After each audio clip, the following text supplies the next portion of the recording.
ராஜசிவாலய அன்பர்களுக்கு வணக்கம். இன்று ஸ்ரீ மீனாட்சி அம்பிகை சுந்தரேஸ்வரர் திருக்கல்யாணம். தெய்வ திருமணங்கள் பற்றி புராணங்கள் மிக அழகாக விவரிக்கின்றன. இல்லறத்தின் முக்கியத்துவத்தை நமக்கு உணர்ந்து கொள்வதற்காகவும் தெய்வ திருமணங்கள் நடைபெறுகின்றன. நாம் வாழ்க்கையில் கடைபிடிக்க வேண்டிய தர்மங்களை புராணங்களாகவும் இதிகாசங்களாகவும் ஆலயங்களாகவும் நிர்மாணித்து அதன் வாயிலாக தொடர்ந்து கடைபிடித்து வர செய்துள்ளார்கள். பல ஆலயங்களில் தெய்வ திருமணங்கள் நடைபெறுகின்றன.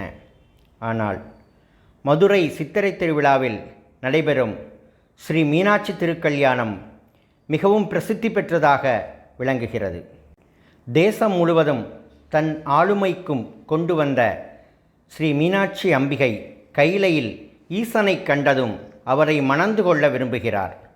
மீனாட்சியின் விருப்பத்தை நிறைவேற்ற திருவுள்ளம் கொண்ட ஈசன் சுந்தரேஸ்வரராக மதுரைக்கு வந்து மீனாட்சியை மணம் புரிந்து கொள்கிறார்.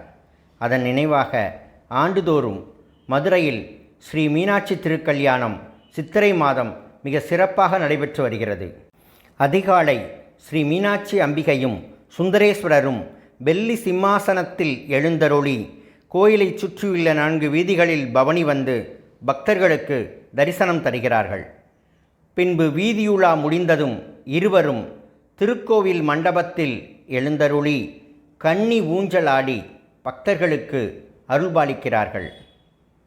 அங்கு தேவாதி தேவர்கள் ஒன்று கூடி ஸ்ரீ மீனாட்சி சுந்தரேஸ்வரர் திருமணத்தை பேசி முடிப்பதாக ஐதீகம்.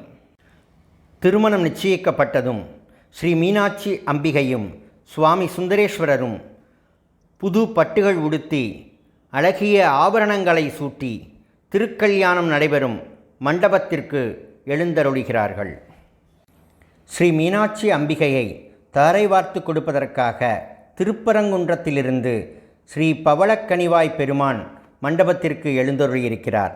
திருமண காட்சியை காண்பதற்காக அருள்மிகு சுப்பிரமணியரும் தெய்வானையுடன் எழுந்தருளியிருக்கிறார்.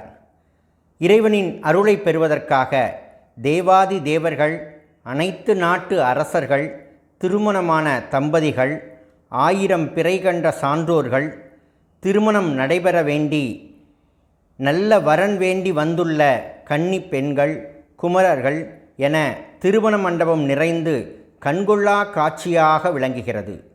விரதமிருந்த சிவாச்சாரியர்கள் அம்பிகையாகவும் சுந்தரேஸ்வரராகவும் வடிவெடுத்து சுவாமிக்கு முன்பு மாலை மாற்றிக்கொள்கிறார்கள். ஐஸ்வர்யமான திருமாங்கல்யத்தை அனைவருக்கும் காண்பித்து சுந்தரேஸ்வரர் அம்பிகைக்கு திருமாங்கல்யத்தை அணிவிக்கிறார். பூமாரி பொழிய ஸ்ரீ மீனாட்சி திருக்கல்யாணம் மிகச் சிறப்பாக நடைபெறுகிறது.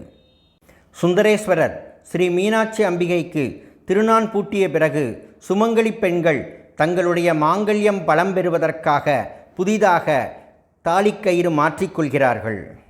திருமண மண்டபம் முழுவதும் மங்கள வாத்தியம் ஒலிக்க அனைவரும் ஆனந்த பரவசம் அடைகின்றனர்.